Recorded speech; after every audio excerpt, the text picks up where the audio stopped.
Well, hello, General Hospital Daily Recap fans. Today's daily recap is for Tuesday, April the 29th, 2025.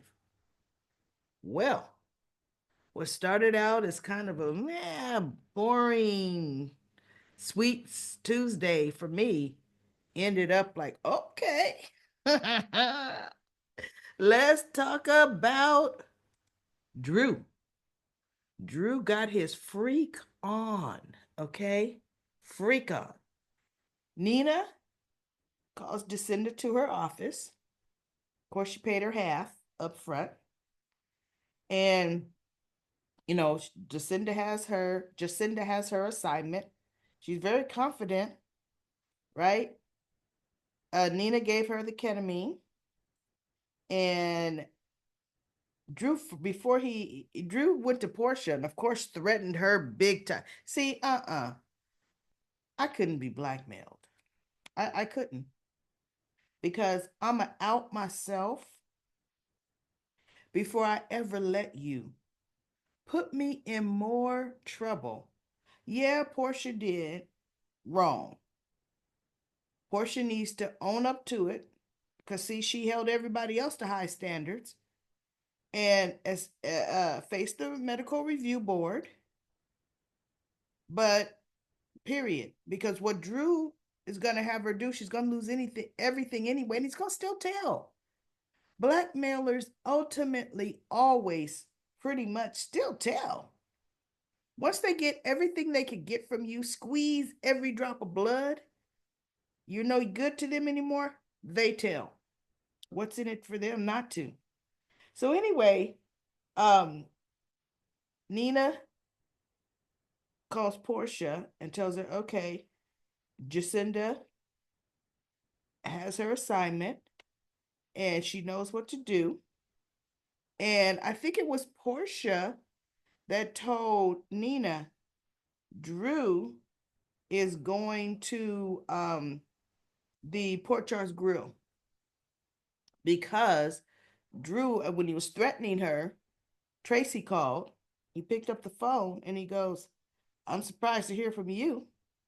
And she goes, we need to meet, something mutually agreeable. And he goes, be at the Port Charles Grill in a half hour. That's how Portia knew. So she told Nina. And Nina says, okay, I'll send Jacinda there. So she sends Jacinda there. Jacinda walks in, and actually, she's pretty. She sees Drew sitting at the table with Tracy. She goes to the bar. Drew orders a drink. And Jacinda's sitting there, and the waiter says, this drink is for the congressman. He wants blah, blah, blah, whatever, right? So, make it a good one. So she looks at it, and the bartender makes it, sits it down. It's waiting for the waiter to come pick it up to take it to Drew. Jacinda takes the ketamine out of her purse, looks around, pours it in the drink, puts it back, the vial back in her purse, and hey. So the waiter takes the drink to Drew. He's still talking to Tracy, and he drinks it, starts drinking it, and he's thinking, "Whoa, man, this thing is banging," right?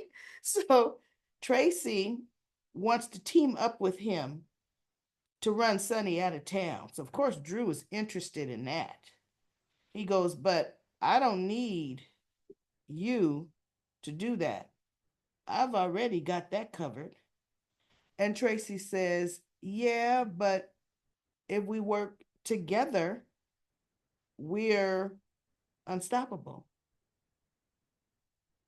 And so Drew says, okay, but what do I get? Tracy says, all right, how much? He goes, what's in it for me? Working with you. So he goes, Tracy says, how much? He said, I want the Quartermain name back. Tracy looks at him and she says, after the election is over, or the vote is over, because remember, the citizens of Port Charles is supposed to vote.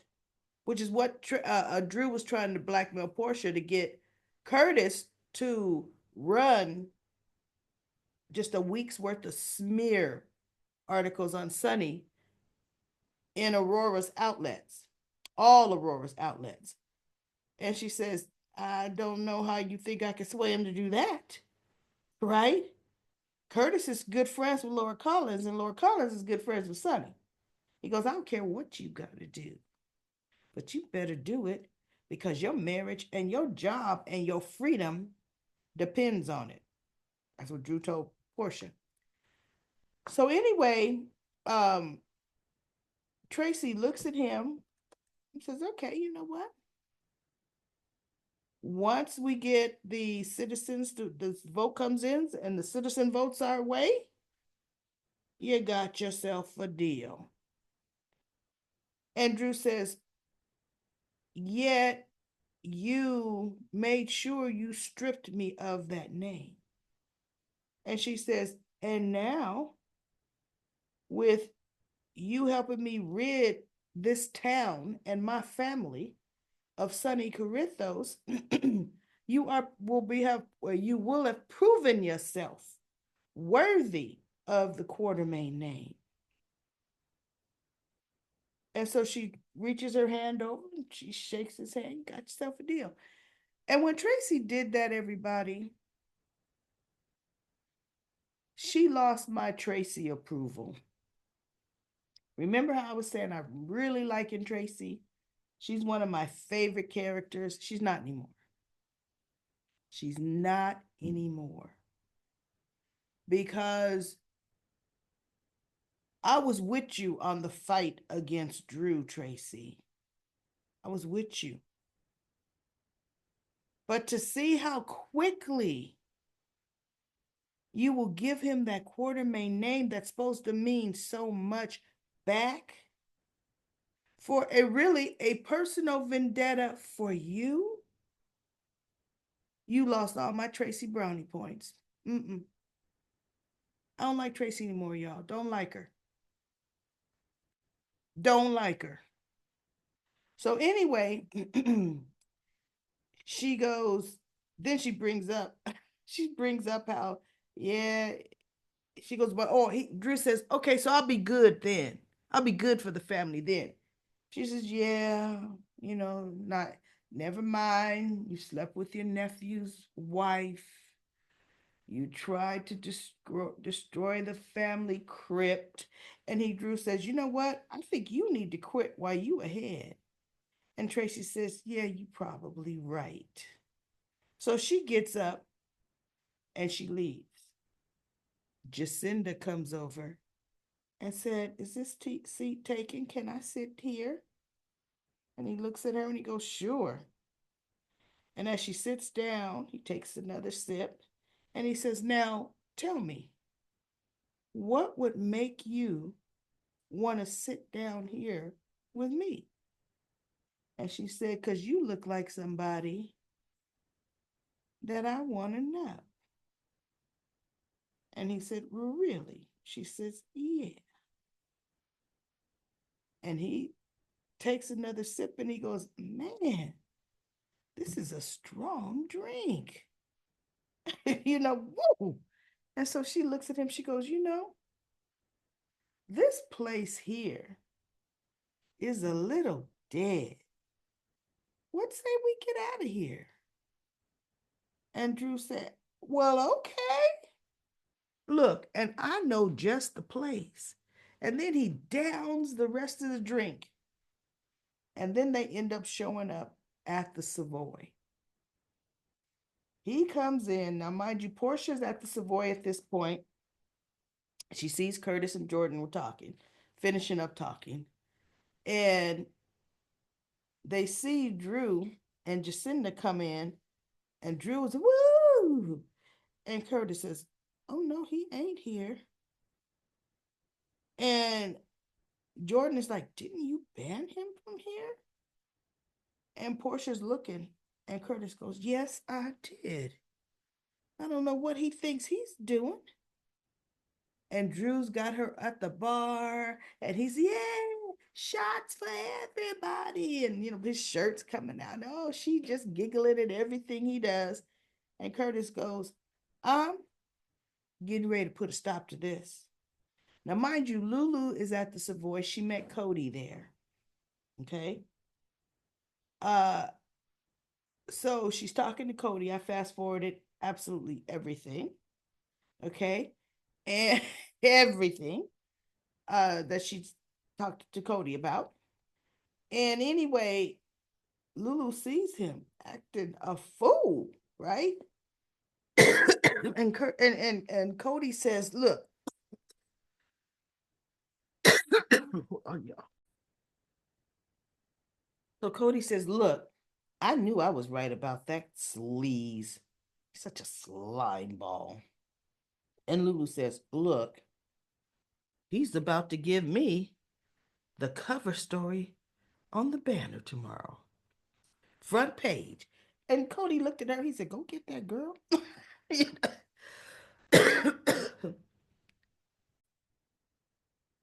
Oh, still got this cough, y'all. So anyway, she jumps up with her cell phone. Now, mind you, everybody else in the club were already live streaming this action, which was so good. That means it's on so many different outlets, right? Different social media accounts. So anyway, Jordan says, no. So Curtis goes, I'm getting ready to kick him out. Can't believe he came back in it. Portia said, Curtis, honey, let him make a fool of himself. you know? And Curtis looks at the situation and he goes, oh, you know what? He steps right back next to Portia, like, you're right. I couldn't have wished for this to happen, right? So he is, oh, shots for everybody. And he's hugging on Jacinda and no kissing. And she's, oh. And Jordan says, oh, no, I got to stop this. I got to get him out of here. So Jordan walks over to him and Jacinda, and she goes, Drew, you've had too much to drink. Let me take you out of here. And he goes, no, I'm just getting started. You need to loosen up and have some fun. He goes, I know, body shots. And so she's like, and Jordan, you need to have a body shot too, but you first. And he picks up Jacinda, lays her up on the bar, and she's giggling, and Jordan is like, what?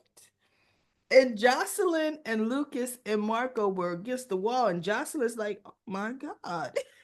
Everybody is in shock, right? He takes the booze from behind the bar, pours it on over to her neighbor, goes facing, licking that alcohol up, slurping it up. Slurping that up. So she just sitting like, oh, this is so, yeah, right? Lulu is front and center with her phone recording. She jumped in front of everybody, right? And so Drew says, oh, we got to go in for another. And he takes his hand and pulls her skirt in the front down a bit. I thought, well, how low you gonna go? And he pours some more alcohol on. I mean, on, and he goes in again. Oh my goodness. That was hilarious. Portia calls Nina and says Drew and Jacinda showed up at the Savoy. And Nina said, really? How's it going? She goes, better than we ever could have expected. Right? And Nina's like, oh my God. Right? But now here's the problem I have with this, everybody. Well, for one, Willow's gonna see this. This is all over social media. I wouldn't be surprised if it don't hit social media in Germany. Okay? But when Drew wakes up the next day, somebody's gonna have to take Drew home. Probably Portia. She is going to get him, and she's going to get him home. And Drew in the next morning is going to know something was in that drink because I was fine, right? But guess what? By then, all the dishes were washed from the PC grill. So you can't test the cup. Drew could go get his blood tested. Now, I don't know if ketamine is non detectable. I'm sure Portia's smart enough to pick a drug that won't show up. But hello, how could it not show up? Right? That's if Drew goes to get tested. Willow might come home and be giving him so much heck that he doesn't get there. But you want to know what could blow the plan wide open? Doyle, Chairman Doyle. Because he's going to come and say, how did you know Jacinda? And you made headlines with her. She is an escort. Doyle's going to tell him. I used her the night before. And Drew will be like, what? She came up to me. The only thing Drew won't be able to figure out is he ordered the drink, right? I don't know if you would automatically feel some rando drugged the drink at the bar. You would think the drink didn't really leave the custody of the PC grill before it got to you. You know, you would think that no, she couldn't have been the one to drug the drink. I don't know. But anyway, let's see if Doyle doesn't say, as a matter of fact, Nina from Crimson gave her card, asked her, was she a model? And if he says that, Drew will know Nina set him up. Except the only thing, if Jacinda leaves town the way she's supposed to, because she's going to come get the money the next day, the final payment. See, it better be AM. And see, my whole thing is no, not the next day. You bring your behind here tonight at midnight because I want you gone. Because if it could be the next day, somebody could see her in Nina's office getting her last payment. Drew could head right over there, right? Too many things could go wrong. But if Jacinda actually leaves town, then Portia and Nina are cool because Jacinda won't be able to cooperate at all. Okay? But this dastardly deed, woo, this was good. And I loved seeing it because this drug had Drew doing the things Drew really want to do, right? Has Drew doing Drew. Because, see, he'd have to be this hero, this savior for damsel in distress Willow. He could do whatever he want to do. Because let's face it, we all know he really doesn't feel he's a congressman because he does nothing a congressman would do. Nothing. So that was good. That was the absolute best part of the show. And one thing I did find out, and I loved it, Willow left the kids, Wiley and Amelia, with Nina. I really liked that part because Portia came over before she headed to the Savoy to Nina's, and they were talking, and she goes, Wiley and Amelia are sleeping in the room. Because remember, Nina hired a private nanny for those kids. So that was good. I was just like, man, I loved that. Let's see how he squirms out of this. What I don't like is Drew's gotten away with too much. It needs to stop. It really does. Now, Tracy was talking to Gio, trying to get Gio to make sure he changed his voter registration to Port Charles from Bensonhurst and telling him what measure to vote on. And he goes, well, what's this measure? She goes, there's the Esplanade project that's going to bring a lot of businesses and money to PC. We want to move the project to Piers 55 and 56. And he goes, wait, those are Uncle Sonny's piers. So then she's like, and we need to rid him. Oh, then Tracy was Tracy. Jill was like, no, that's not the Uncle Sonny I know. And so she goes, look, you only see what you want to see. But he is a mobster. And this town will be better off without him. So Jason walks in. And Emma's still there. Emma was trying to convince her not to, um, you know, link up with Drew. So she wasn't listening to them. Jason walks in, and she goes, "You know what? Why he could tell you." And Jason's like, "Tell me what?" And Drew says she is trying to link, join our hands and arms with Drew Kane, to take the peers away from Uncle Sonny. And Jason just looks at her. And she goes, why don't you ask Jason what Sonny did to his brother? She says, I got some place I gotta be. So Tracy leaves. And Emma says, you know what? I'm meeting my grandmother for coffee. I have to leave too. So he looks at Jason. He goes, okay, so what happened to your brother? And Jason says, you know, Gio, that's a question you don't want to ask. You know, he goes, I'm going to find out from somebody in this house will tell me.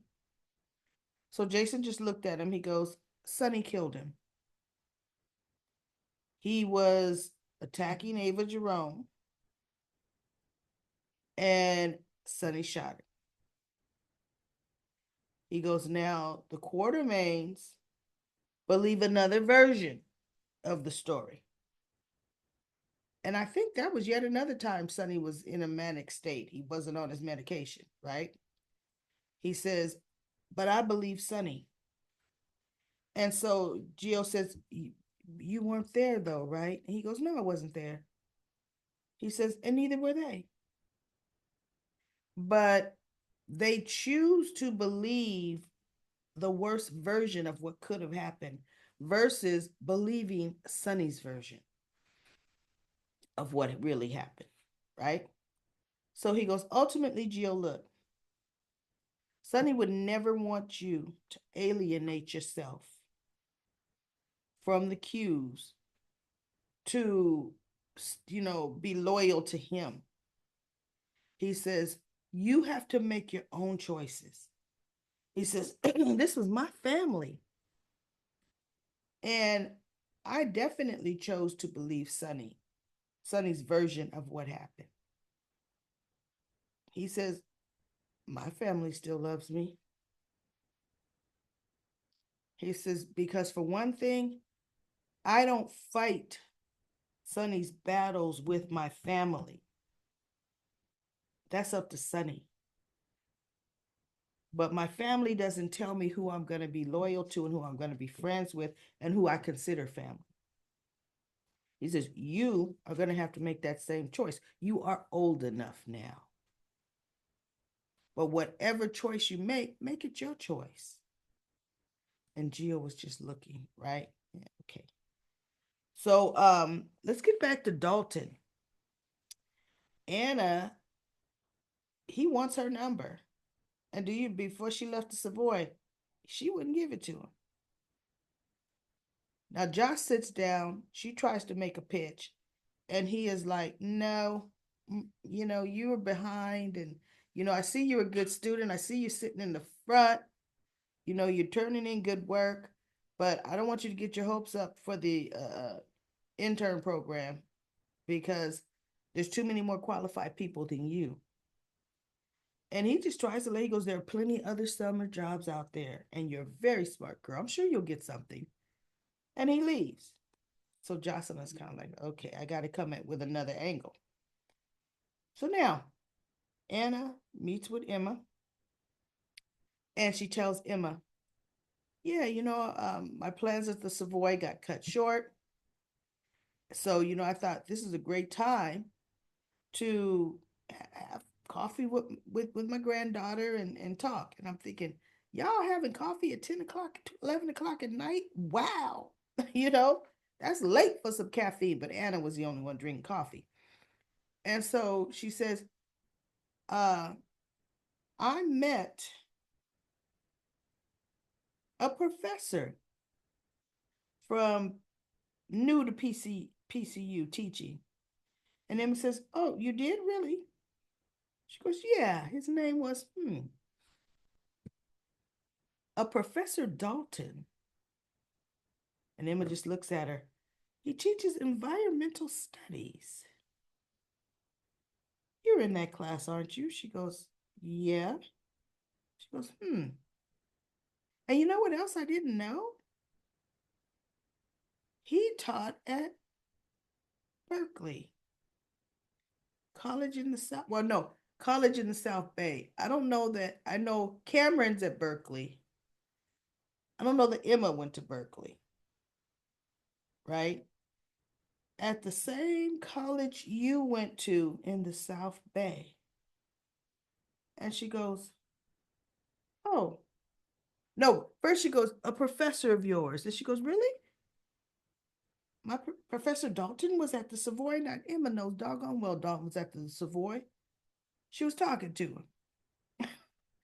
Oh, and that's when Anna says, you know what, a coincidence. And Emma says, yeah, huh.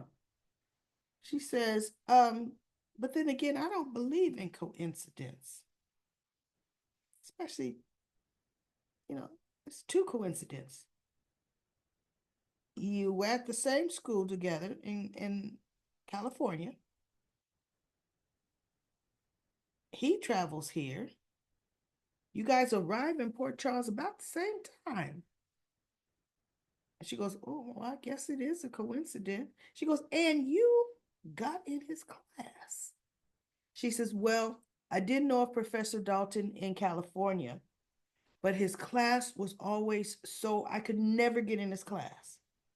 I guess PCU has less students, so I jumped at the chance to get in his class. And Anna says, oh, okay. All right. Well, that makes sense. That makes sense. Okay. So then I guess it really is a coincidence, huh? And Emma says, yes, Grandma. So Anna hugs Emma, and the look on Anna's face is, coincidence, my butt. Now I got to figure out what's happening here, right? And Emma showed her face. She's like, ooh, I don't want her on the case, right? I don't want her figured out. Now this has me going.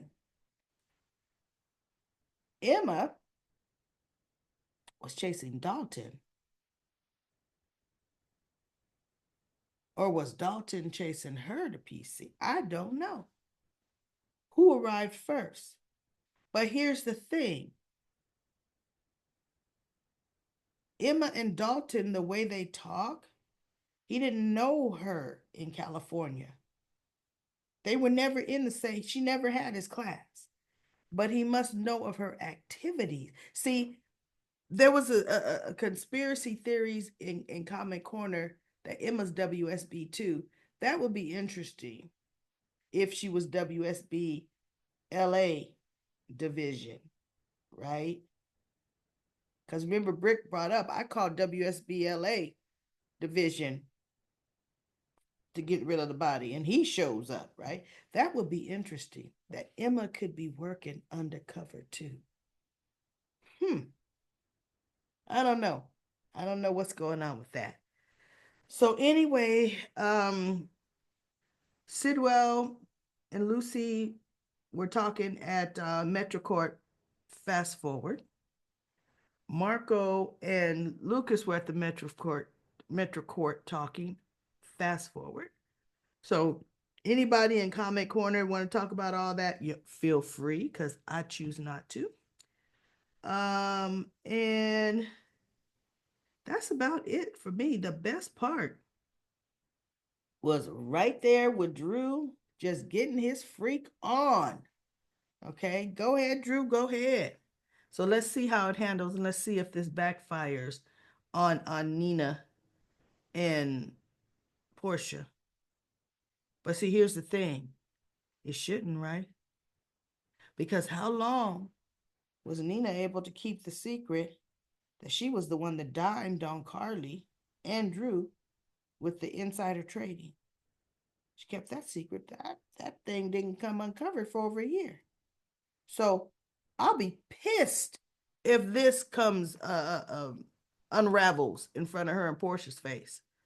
So anyway, I'll be back tomorrow with another daily recap of General Hospital. I'm not up to 100%. You know, I've stopped this video a couple times coughing. But anyway, I'm getting better, y'all. Thank you so much for your comments and your well wishes. I'll be back tomorrow with another daily recap.